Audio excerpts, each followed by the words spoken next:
அன்பார்ந்த சகோதர சகோதரிகளே, உங்கள் அனைவருக்கும் பணிவான வணக்கத்தை தெரிவித்துக் கொள்கிறேன்.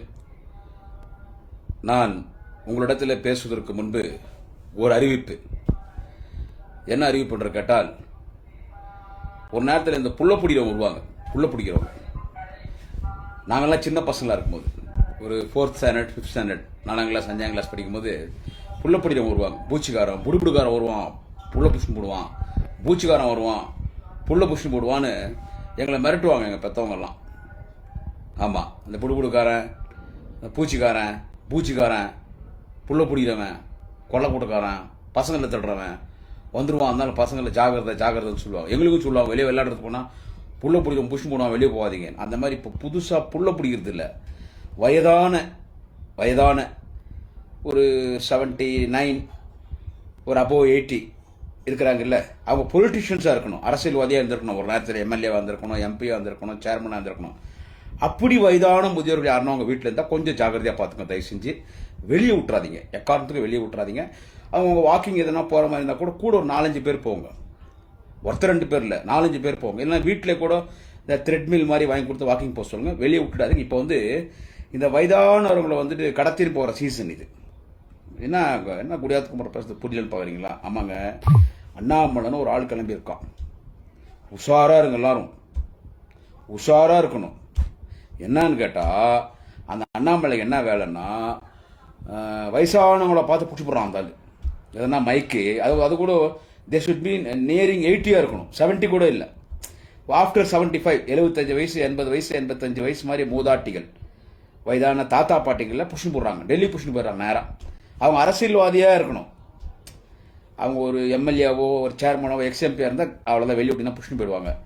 அந்த மாதிரி தான் நேற்று ஒரு 17 தாத்தா பாட்டிங்களை அதிமுகவில், அவங்களாம் முன்னாள் எம்எல்ஏக்கெல்லாம் ஒரு எம்பியா 17 பேரை புஷ்ணு இருந்தாலும் டெல்லிக்கு போயிட்டான். 17 பேர். அவங்க பாவம் பேஷண்ட்டுங்க, அவங்களால சேரோட உட்கார முடியல. நான் அவங்களுடைய அந்த வயோதிகத்தை, அந்த அந்த அவங்க வயசானவங்க தான் நான் கேலி கிண்டல் பேசல. எங்கள் அம்மா கூட வயசானவங்க தான். அதனால் அது கேலி கண்டில் பேசல. ஏதோ அவங்க வயசானவங்க காலமெல்லாம் அரசியலில் வந்தாங்க, மக்கள் பணியாட்டி, ஏதோ இப்போது கொள்ளு பேரன் கொள்ளு பேத்தின்னு ஏதோ வீட்டில் ராமா கோவிந்தா கிருஷ்ணா ஆஞ்சநேயா அப்படின்னு ஏதோ கடவுளை நினச்சின்னு வீட்டில் இருக்கிறவங்கள இந்த அண்ணாமலை அந்த வயசானவங்களாம் புஷ்ணு போய் டெல்லி இல்லை பிஜேபி சாகரம் இருந்தாலும். அதனால் ஜாகிரதையாக இருங்க. என்ன கேலி கூத்து நடக்குது பாருங்க சார் தமிழ்நாட்டில் அரசியல். இந்த அண்ணாமலை நான் அதிமுக கூடாரத்தை காலி பண்ணுறேன்னு சொல்லி, இதெல்லாம் ஒரு விளையாட்டு தான், ஒரு கேம் தான். இதெல்லாம் எனக்கெல்லாம் சந்தேகம். என்ன சொல்றது, அவ்வளோலாம் ஒன்றும் அதிமுக கிட்டலாம் பிஜேபி எல்லாம் போட்டிக்கு போதும். அவங்க அவ்வளோ பிஜேபி கிட்ட போட்டிக்கு வர மாதிரி அதிமுக அவங்க கள்ள ஊர் வச்சிருக்காங்க. எடப்பாடி பழனிசாமி ஏடிஎம்கே பிஜேபியோட கள்ள ஊர் வச்சிருக்காங்க. சும்மா தமிழ்நாட்டு மக்களை ஏமாத்தி எப்படியா சிறுபான்மை மக்கள் ஓட்டு வாங்கிடலாம். கண்ணியத்துக்குரிய இஸ்லாமியர்கள் ஓட்டு, நம்முடைய கண்ணியத்துக்குரிய கிறிஸ்தவனுடைய ஓட்டு, இந்த மைனாரிட்டி கம்யூனிட்டி அவங்க ஓட்டை வாங்குறது தான் இந்த சித்து விளையாட்டெல்லாம் ஆடி நிற்கிறது. அவங்க ஓட்டை வாங்கறதுக்கு தான் இந்த சித்து விளையாட்டு எல்லாமே அவங்க ஆடிட்டு இருக்காங்க. என்ன சொல்றது, அதுபடி தான் நேற்று என்னன்னு கேட்டீங்கன்னா, ஒரு 17 தாத்தா பாட்டிங்கள இந்த ஆள் அண்ணாமலை கொண்டு போய் டெல்லியில் வச்சிட்டார். நான் பார்த்தேன், அதிமுக 17 முக்கிய தலைவர்கள் எம்எல்ஏக்கள் பாஜகவில் இணைகிறார்கள். காலையிலே ஒரு ஸ்க்ரோலிங் போச்சு எல்லா சோசியல் மீடியாலையும். நான் கூட பார்த்தேன், பரவாயில்ல அண்ணாமலை, சரி சபாஷ், ஏதோ அந்த ஆடை, அந்த கரண்ட் அடிப்பட்ட காக்காவை, அந்த மென்ட்ல அந்த அண்ணாமலையை என்ன சொல்றது அறக்கிருக்க அரசியலில் 17 எம்எல்ஏ புஷ்கிறாமா இருந்தாலும் ஏடிஎம்கேல. பரவாயில்லடப்பா, பெரிய தலைவனாக தான் ஆட்டான் தமிழ்னு பார்த்தா, அப்போ எப்பயோ 20 வருஷம் 30 வருஷம் முன்னாலே எம்எல்ஏ வந்தாங்களாம். அவங்க யாரோ மறைந்த முன்னாள் முதலமைச்சர் புரட்சித் தலைவர் எம்ஜிஆருடைய ஆட்சி காலகட்டத்தில் அவங்க யாரோ ஒருத்தர் மந்திரியாக இருந்தாங்களாம். அப்புறம் யாரோ ஒரு எம்பியா, அவர் ஏதோ ஒரு 30 வருஷம் முன்னாள் எம்பியா இருந்தார். அவங்க அப்படிப்பட்டவங்க அதிமுக எம்எல்ஏவா இருந்தாங்க எம்பியா இருந்தாங்கன்றது லோக்கல் இருக்கிற ஏடிஎம்கே கட்சிக்காரருக்கே தெரியாது. அது 85 வயசு 90 வயசுல அவங்களாம் என்ன பண்ணுவாங்க, எல்லாம் வீட்டில் ரெஸ்ட் எடுக்க ஒரு சீசன் அவங்களாம் ரெஸ்ட் எடுத்துக்கிறாங்க.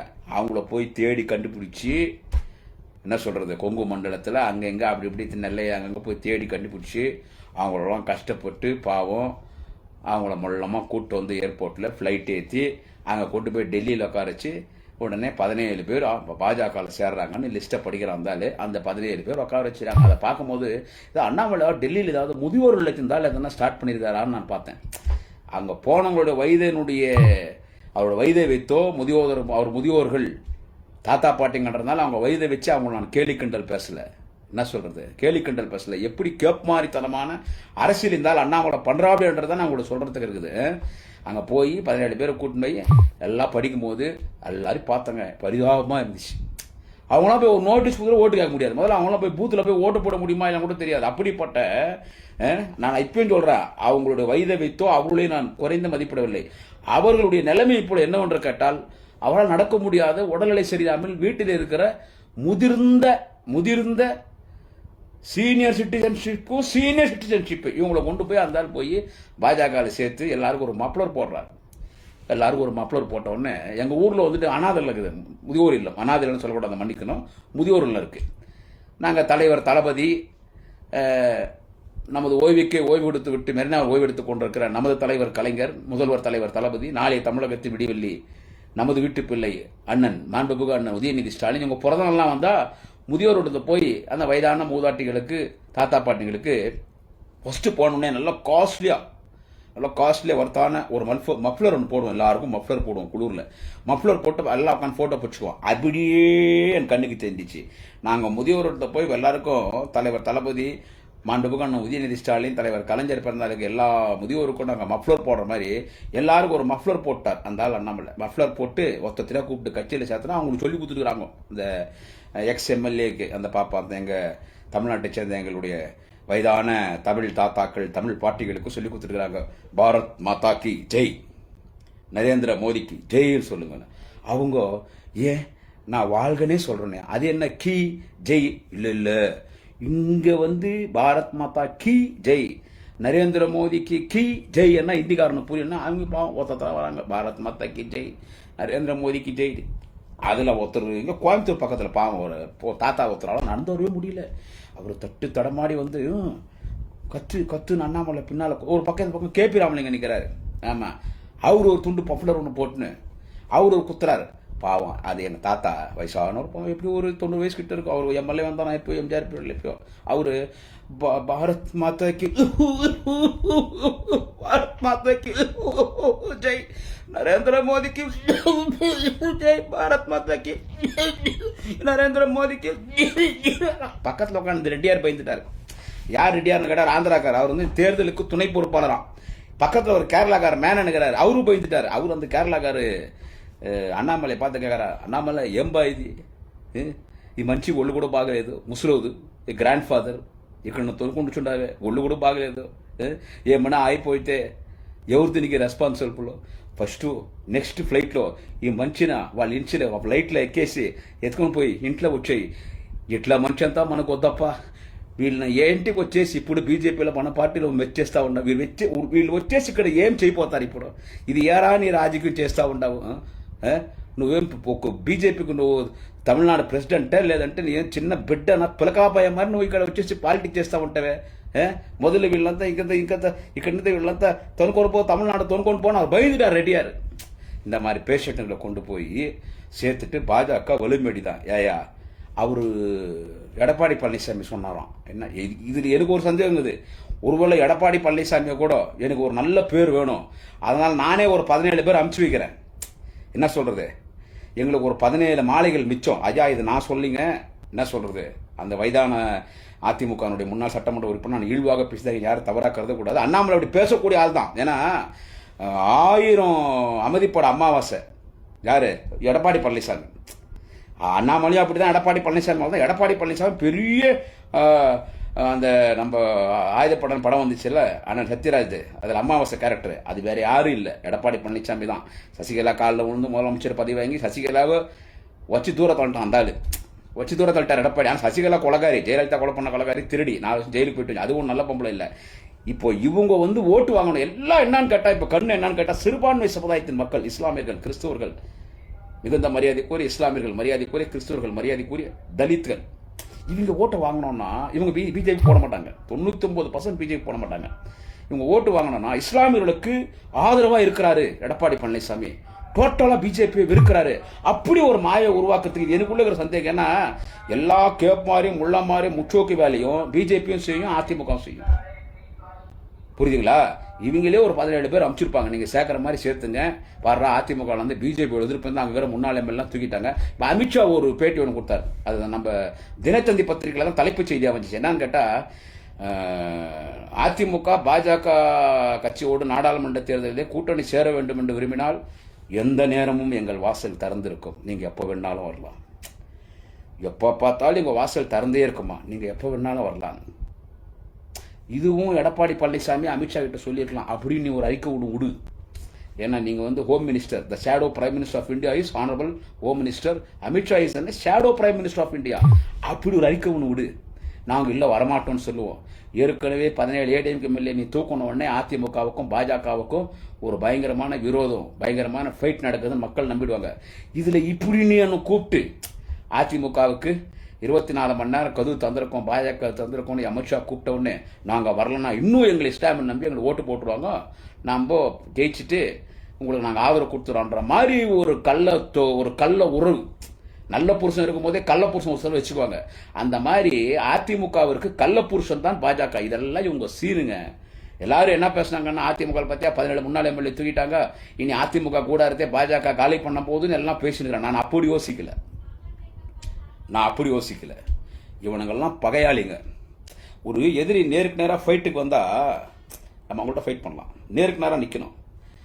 உறவாடி கெடுக்கிறான் பாருங்க, முதுகு பின்னால் குத்துறான் பாருங்க, அவன் தான் பிஜேபி. அவனுக்கு துணை போகிறவன் யாருன்னு கேட்டால் ஏடிஎம்கே. ஸோ இந்த 17 பேர் எத்தனை போய் சேர்த்து இந்த பாலிடிக்ஸ் பண்ணி இந்த பார்லிமெண்ட் எலெக்ஷனில் ஊரையா மாத்திர வேலை அண்ணாமலை பண்ணுறது. அண்ணாமலை இதெல்லாம் யாரும் நம்ப மாட்டாங்க. நைனா என்ன உன் பப்பெல்லாம் இங்கே வேகாது. இதெல்லாம் தலைவர் பார்த்து எல்லாம் சிரிச்சுன்னுக்கிறார். என்ன மோடி காய் நகர்த்துறாரு, அமித்ஷா காய் நகர்த்துறாரு. இதில் அண்ணாமலை பண்ணுற இந்த வேலை இப்போ இந்த பார்லிமெண்ட்டில் நேற்று கூட நான் பேசியிருந்தேன். பார்லிமெண்ட்டில் மக்களுக்காக பேசினாங்க. மாண்புமிகு முன்னாள் மத்திய நெடுஞ்சாலைத்துறை கப்பல் துறை அமைச்சர், ஸ்ரீபெரும்புத்தூர் நாடாளுமன்ற உறுப்பினர், கழக பொருளாளர், நாடாளுமன்ற குழு தலைவர் டிஆர் பாலு அவர்களும், மாண்புமிகு முன்னாள் மத்திய தொலைத்தொடர்புத்துறை அமைச்சர், கழக துணை பொதுச் செயலாளர், நீலகிரி நாடாளுமன்ற உறுப்பினர் அண்ணன் ஆர் ராசா 2 பேர் பேசுறாங்க. 2 பேர் பேசும்போது என்ன சொல்றது, 2 பேர் என்ன பேசுறாங்க? நேற்று நம்ம பேசின சப்ஜெக்ட் தான் இது. நேற்று என்ன பேசுனாங்க 2 பேரும்? அந்த வெள்ள நிவாரண பணம் கொடுக்கல, அந்த வெள்ளத்தால் பாதிக்கப்பட்ட மக்களுக்கு இன்னும் ஒன்றிய அரசு எதுவும் பண்ணல, தேசிய பேரிடர் அதிக அறிவிக்க சொன்னோம், அதுவும் அறிவிக்க மாட்டேன்ட்டாங்க. அந்த அக்கா நிர்மலா சீதாராமன் கொடுக்க வேண்டிய பணமும் கொடுக்கலன்னு பேசினேந்தா குறுக்க வந்து டிஸ்டர்ப் பண்ணார். யாரு? நம்ம தமிழ்நாட்டை சேர்ந்த மிகுந்த மரியாதைக்குரிய ஒன்றிய இணை அமைச்சர் நமது சகோதரர் முருகன். ஆமா, அவர் பலர் ஒரு வக்கீலா இருக்கிறதால ஒரு படத்துல வடிவேல் வந்து வக்கீல் வண்டு முருகன் வாங்க. அந்த மாதிரி ஒரு வண்டு முருகன் சொல்லுவாங்க எல்லாரும். ஏன்னா அவர் நோட்டாக்கு கீழே ஓட்டு வாங்கினவர், சொந்த ஊர்ல கவுன்சிலர்னா கூட ஜெயிக்க முடியாது, கவுன்சிலரா நின்று ஜெயிக்கிறதுக்கு வக்கீலாதவர் தான் மரியாதைக்குரிய ஒன்றிய இணையமைச்சர் வண்டு முருகன் அவர்கள். நான் வண்டு முருகன் சொல்ல, அவர் எல்லாரும் வண்டு முருகன் சொல்லுவாங்க.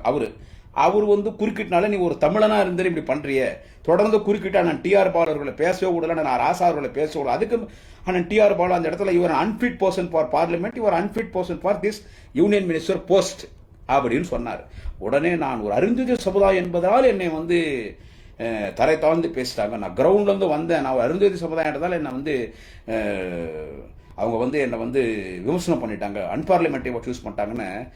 இந்த இடத்துல ஜாதி, இங்க பாருங்க மதவாதம், ஜாதி பேர் யூஸ் பண்ணி. ஸோ இப்படி எந்தெந்த மாதிரி தவறான வழியில் அரசியல் எல்லாம் பண்ணி நம்ம எப்படி இந்த பார்லிமெண்ட் நமக்கு சாதகமா நம்ம பயன்படுத்தலான்ற வேலை தான். அந்த பார்லிமெண்ட்டை தேவையில்லாம மாண்புமிகு மத்திய இணையமைச்சர் திரு முருகன் அவர்கள் பேசியதும், இந்த 17 தாத்தா பாட்டிங்களை அது எடப்பாடி பழனிசாமி அனுப்பிச்சு வச்சாரோ இல்ல இவங்க போய் தாத்தா பாட்டிங்களை இது அதுல ஒரு எம்எல்ஏ இன்னைக்கு சொல்லிட்டாரு, பேர் தெரியல, ஐயோ என் பேர் தெரியாம சேர்த்துட்டாங்க, நான் வந்து அதிமுக தான் இருக்கிறேன், செயல்படல, அல்ல நான் அதிமுக எம்ஜிஆர் காலத்தாள், இப்பயும் எம்ஜிஆர் வாழ்ந்துங்கிறதா தான் நான் நினைச்சுக்கிறேன், நான் எந்த கட்சிக்கு போனாலும் போவேன், பிஜேபி கட்சிக்கு நான் போக மாட்டேன் அப்படின்னு அவர் சொல்லிட்டார். ஸோ இந்த பித்தலாட்டெல்லாம் நான் சொல்றேன், அண்ணாமலைக்கு நீ போய் பேட்டி கொடுக்கறது, டிஎம்கே ஃபைல்ஸ் சொல்றது, முதலமைச்சரை பத்தி பேசுறது, பட்டத்து இளவரசர் நாளைய தமிழகத்தின் விடிவள்ளி எங்களின் வீட்டு பிள்ளை மாண்புமிகு அண்ணன் உதயநிதி ஸ்டாலினை பத்தி பேசுறது, எங்க மாண்புமிகு அண்ணன் தமிழகத்தின் எதிர்கால உதயநிதி ஸ்டாலின் தெளிவா சொல்லிட்டார். சென்னையில ஒரு பாக முகர்வோர் கூட்டத்தில் எனக்கு இந்த பட்டப்பேர்லாம் வைக்காதீங்க, என்ன வாலிப கலைஞர்னு சொல்றது, என்ன இளைய கலைஞர்னு சொல்றது, என்ன சின்னவர்னு சொல்றது, என்ன ஏன் பிரிக்கிறீங்க, உங்க வீட்டு பிள்ளை நான்ட்டார். அவரு தமிழ்நாடு வீட்டு பிள்ளை மட்டும் இல்ல, நம்மள அவர் பட்டத்து இளவரசர் சொல்றல, அவர் தமிழ்நாட்டு வீட்டு பிள்ளை மட்டும் இல்ல, ஒட்டுமொத்த இந்திய நாட்டில் காஷ்மீர் முதல் குமரி வரை இந்திய நாட்டில் எத்தனை மாநிலங்கள் இருக்கிறதோ, எத்தனை மொழி பேசுகிறார்களோ, இந்தியாவில் வாழ்கிற ஒட்டுமொத்த கோடான கோடிக்கான மக்கள் இருக்காங்கல்ல, அத்தனை பேருடைய வீட்டுப்பிள்ளை, ஒட்டுமொத்த இந்தியர்களின் ஒரு இந்த இந்திய நாட்டில் வாழக்கூடிய கோடிக்கணக்கான இந்திய மக்கள், ஒரு குடிமகன், ஒரு சிட்டிசன், ஒரு இந்தியன் வீட்டு பிள்ளை அவர். தமிழ்நாட்டுக்கு மட்டும் இல்ல, ஒட்டுமொத்த இந்தியாவுக்கும் ஒரு வீட்டு பிள்ளை. ஏன்னு கேட்டா, என்னைக்கு சனாதனத்தை ஒழிப்போன்னு பேசி இது வரைக்கும் அதிலே நிக்கிறார ஒட்டுமொத்த இந்திய பிற்படுத்தப்பட்ட, ஒடுக்கப்பட்ட, தாழ்த்தப்பட்ட, தலித், பட்டியலின, சிறுபான்மை மக்கள் எல்லோருடைய குரலாக பிரதிநிதியாகத்தான் இங்கே பேசுகிறார். மரியாதைக்குரிய பிரதமர் மோடியை ராமர் கோயில் தரக்கூடாதுன்ட்டாங்க. நம்ம தினமும் பேசினுக்கிறோமே. ஏன்னா அவர் பேக்வர்ட் கிளாஸ், அவர்கிட்ட பூநொழியில் அவர் பிராமணர் கிடையாது சொல்லி ஒரு பாப்பா வரலையே அந்த கோயிலுக்கு. அந்த நரேந்திர மோடி கோயில் தரக்கூடாதுன்னு அவங்க பாப்பா சொன்னே கண்டிச்சு யாருன்னு கேட்டால் நமது மாண்புமிகு அண்ணா, நமது வீட்டுக்குள்ள எதிர்காலம் உதயநிதி ஸ்டாலின் தான். ஸோ இந்த பிஜேபி பண்ற இந்த போலித்தனமான அரசியல் இதெல்லாம் இந்த பார்லிமெண்ட் அரசு நடக்குங்க. நான் 2 வருஷமா பேசிட்டு இருக்கேன் சோசியல் மீடியா, 2.5 வருஷமா சொல்றேன். நான் 4 வருஷமா பேச சோசியல் மீடியாவில். எப்போ தமிழிசை சவுந்தரராஜன் அந்த அம்மா தெலுங்கானாக்கு கவர்னரா போனாங்களோ, அப்புறமா இந்த முருகனை தான் போட்டாங்க. மிகுந்த மரியாதைக்குரிய மாண்புமிகு மத்திய இணையமைச்சர், எல்லோரும் சொல்லுகிற வண்டு முருகன் என்கின்ற, நான் திருமுருகன் என்று சொல்வேனே அந்த முருகன், அவருக்கு அடுத்து இந்த அரக்கு இருக்க இந்த ஆடு வந்துச்சு கர்நாடகாலேருந்து. அங்கே ஏதோ திருமுழு வேலை பண்ணி அவன் அச்சோத்தினான், ராஜினா பண்ணி ஓடி போடுறான்னு சொல்லி. இங்கே ஒரு ஃப்ராடு வாலியை பார்த்து, போலீஸாக இருக்கும்போது ஃப்ராடு வாலியை பார்த்து அவங்க அச்சு தோர்த்து இங்கே நீ தளபதியை பற்றி பேசுகிற. அவர் வயசு என்ன அண்ணாமலை, அவர் வயசு என்ன, அவர் சர்வீஸ் என்ன, அவர் பொலிட்டிக்கலுடைய சர்வீஸ் இல்லை. அவன் வயசு 50 வருஷம் அவருடைய உழைப்பு. வெளிநாட்டுக்கு போறாரு, லட்சம் கோடி முதலீடு பண்ணாங்க. இந்த டைம் போயிட்டு வந்தாரு, கிட்டத்தட்ட 4000-5000 கோடி முதலீடு பண்ணியிருக்காங்க. இன்னும் வர போறாங்க. ஸ்பெயினுடைய பயணம் வெற்றிகரமான பயணம். ஏர்போர்ட்ல பேசுறாரு. மோடி 400 தொகுதிக்கு மேல நாங்க ஜெயிப்போம்னு சொல்றாருன்னு சொன்னோன்னே சிரிச்சுனே சொன்னாரு. அது ஏன் 400 முழுசா அவங்களே ஜெயித்தா பேஸ்ட் போட்டமே. நான் பார்த்த பார்லிமெண்ட்ல மோடி பேசுறது, அவர் என்னவோ எதிர்கட்சி மாதிரி, காங்கிரஸ் என்னவோ ஆளுங்கட்சி மாதிரி பேசுறாரு. பாத்துக்கலாம், பார்லிமெண்ட் எலெக்ஷன் சிரிச்சுட்டு போயின்னு ஒரு பொறுமையா இருக்கிறாருன்னு கேட்டா நின்று ஆடுவார். புயல் குணத்தோடு போர் குணத்தோடு அமைதியாக இருந்து கொண்டு புயல் குணத்தோடு போர் குணத்தோடு அரசியல் செய்கிற தலைவன் நாளை இந்த நாட்டிலே ஒரு பிரதமரை, இந்தியா கூட்டணியிலே ஒரு பிரதமரை அடையாளம் காட்ட போகிற தலைவர் நம்முடைய தலைவர் தளபதி. எனவே நீ பிஜேபி என்ன சித்து விளையாட்டானா கூட திமுக ஸ்ட்ராங்கா நிக்குது. இப்ப அதிமுக எந்த கட்சி கூட்டணி கூப்பிடலாம், எந்த கட்சி கூட்டணி கூப்பிடலான்னு அவங்க துடிதாங்க. ஒரு பக்கம் பாட்டாளி மக்கள் கட்சி என்ன சொல்றது, அவங்க இப்படியா அப்படியான்னு தெரியல, அவங்க இப்படி போவாங்களா அப்படி போவான்னு தெரியல. அவங்க 2 பேருமே கெஞ்சி கூத்தாடுறாங்க, என் பக்கம் வாங்க இவருங்க பிஜேபி. அவங்க அதிமுக சிவி சண்முகம், அவர் நேரா ஐயா டாக்டர் ராமதாஸை போய் தைலாவரம் தோட்டத்தை போய் திண்டிவனத்தில் பார்த்துட்டாரு. என்ன சொல்றது, அவங்களுடைய டீலிங் என்னன்னு தெரியல, நமக்கு தெரியாது யாரோட போவாங்கன்னு சொல்லிட்டு. அந்த அம்மா இல்லை யாரு, தேமுதிகனுடைய இப்போ தலைமை பொறுப்பிருக்கக்கூடிய சகோதரி திருமதி பிரேமலதா விஜயகாந்த், அவங்க தெளிவாக சொல்லிட்டாங்க, இதை பாரு எங்களுக்கு கொள்கைலாம் என்னன்னு தெரியாது, எங்களுக்கு கொள்கைலாம் கிடையாது, எங்களுக்கு எதாம்மா ஏதோ ஒரு 14 சீட்டோ 16 சீட்டோ ஏதோ கேட்டிருக்காங்க, சரியா தெரியல. மோர் தென் 14 சீட்ஸ், 14 சீட் எங்களுக்கு கொடுத்துடணும், ஒரு ராஜ்யசபா கொடுத்துடணும், 14 சீட்டு ஒரு ராஜ்யசபா. அப்புறமா சமாச்சாரம் வேற எல்லாம் இருக்குது இல்லை, அது யார் கொடுக்குறாங்களோ அவங்க கூட கூட்டணி. அது நல்ல கட்சியா கெட்ட கட்சியா, கேப்மாரி கட்சியா முள்ளமாரி கட்சியா, கேப்மாரி கூட்டணியா முள்ளமாரி கூட்டணியா, மக்கள் கூட்டணியா இல்லை மக்களை நாசனமாக்குற கூட்டணியா, அதெல்லாம் நமக்கு கவலை கிடையாது. நமக்கு தேவை 14 தொகுதி, அது ஒரு ராஜ்யசபா எம்பி பொட்டி. இது யார் கொடுத்தாலும் அந்த கூட்டணி நான் வர தயார்னா, கேப்டன் விஜயகாந்தனுடைய கட்சி எந்த நிலைமைக்கு இது பாருங்க. நல்ல மனுஷன் கேப்டன், அவர் குறை சொல்லக்கூடாது, எங்கள் ஊர் மாப்பிள்ள. ஸோ அது ஒரு பக்கம், இது ஒரு பக்கம். யார் பக்கம் கூட்டணி போவோன்னு தெரியாமல் அப்படியே அலைஞ்சிட்டு இருக்காங்க. ஆனால் ஸ்டெடியாக இருக்கிற ஒரு கூட்டணி எதுன்னு கேட்டால் திராவிட முன்னேற்ற கழகத்தின் கூட்டணி. எங்கள் தலைவர் தளபதி நல்ல வேட்பாளரை போடுவார். எங்கள் கூட்டணியில் சிக்கல் இல்லாமல் தளபதி சொல்கிற தொகுதியில் போய் நிற்பாங்க. தளபதி பிரச்சாரத்துக்கு வருவார். இந்த தேர்தல் ஹீரோ, போன எம்எல்ஏ எலெக்ஷனுக்கும் ஹீரோ, போன எம்பி எலெக்ஷனுக்கும் ஹீரோ, நம்ம திராவிடியன் ஹீரோ. நாளை தமிழகத்தின் விடுதலை நமது வீட்டு பிள்ளை அண்ணன் உதயநிதி ஸ்டாலின். இந்த எலெக்ஷன்லயும் அண்ணன் உதயநிதி ஸ்டாலின் தான் ஹீரோ. அவர் பிரச்சாரத்துக்கு வரப்போறாரு. மாவனா செங்கிங்களா, உங்களுக்கு சங்கு ஊத போறாரு. எனவே அண்ணாமலை நீ போ, காலையில் 5 மணிக்கு போ. 5 மணிக்கு போகாத, குளூரில் வயசானவங்களாம் வெளியே வரமாட்டாங்க. ஒரு 7 மணிக்கு போ, அப்போதான் எல்லாம் வெளியே வருவாங்க. யார் பிடிக்கவே பிடி. அதே மாதிரி நான் இன்னொன்று சொல்லிடுறேன், தயவு செஞ்சு அரசியல் கட்சி என்ன சொல்றது, ஏன்னா அப்போ எடப்பாடி பழனிசாமி பிடிச்சி கொடுத்துருவார். இந்த மாதிரி போய் பிடிச்சிக்குவாங்க, நம்ம எங்கள் கட்சியில் ஒரு பழைய ஆளுத்துறை பிடிச்சி எடப்பாடி பழனிசாமி காட்டி கொடுத்துருவாரு.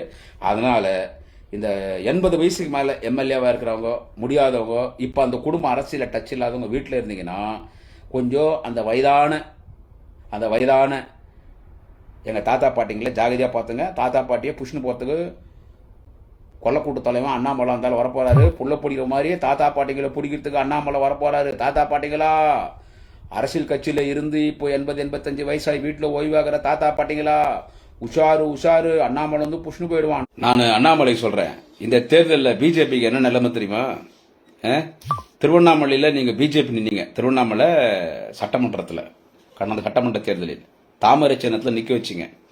அந்த இடத்துல உதயசூரியனில் திருவண்ணாமலை மாவட்ட செயலாளர், உயர்நிலை செயல்திட்டக்குழு உறுப்பினர், கழகத்தில் ஒரு உயர்ந்த மனிதர், குணத்தால் உயர்ந்தவர், உள்ளத்தால் உயர்ந்தவர், கொள்கையால் உயர்ந்தவர், அருணை மாநகரத்தின் அருணையாளர், அருணையின் செல்வம், எங்கள் மாண்புமிகு அண்ணன், மாண்புமிகு தமிழக முதல்வர், இந்தியாவின் மாபெரும் தலைவர் தளபதி இதய சிம்மாசனத்தில் நிரந்தரமாக வீட்டிருக்கிற எங்கள் மாண்புமிகு அண்ணன் ஏவா வேலு நின்னார். அங்க தாமரை நின்றுச்சு. கிட்டத்தட்ட 1 லட்சம் ஓட்டுல ஜெயிச்சார் அண்ணன் ஏவா வேலு. தலைவர் தளபதியின் ஆசியோடு தலைவர் தளபதி அவர்களின் உதயசூரிய சின்னத்தில் நின்று 1 லட்சம் ஓட்டு, கிட்டத்தட்ட 1 லட்சம் ஓட்டுல எம்எல்ஏ ஜெயிச்சார். அவரு தலைவன் உதயசூரிய சின்னத்தில் 1 லட்சம் ஓட்டை ஜெயிச்சார். தாமரை டெபாசிட் கூட வாங்குச்சா என்னன்னு எனக்கு தெரியல. ஏதோ தடுமாறி பார்டர்ல ஜெயிச்ச மாதிரி ஏடிஎம்கே கூட்டணியில. எனவே அந்த திருவண்ணாமலையில் எப்படி அண்ணன் ஏவா வேலு அவர்கள் தாமரையை அழுக வச்சார். அழுகி போச்சு தாமரை, திருவண்ணாமலையில் அழுகி போச்சு. என்ன அந்த மாதிரி தமிழ்நாட்டில் இந்த 40 தொகுதி மட்டும் இல்லை, இந்தியா முழுவதும் தாமரைக்கு அந்த நிலைமை ஏற்படும். அந்த நிலைமையை ஏற்படுத்தக்கூடிய தலைவர் நமது மாண்புமிகு தமிழக முதல்வர், மாபெரும் தலைவர் தளபதி மு.க. ஸ்டாலின் என்பதை மட்டும் இந்த அரக்கிருக்கன் மென்டல் அண்ணாமலை அதை மட்டும் மனசுல வச்சுன்னு அரசியல் பண்ணு.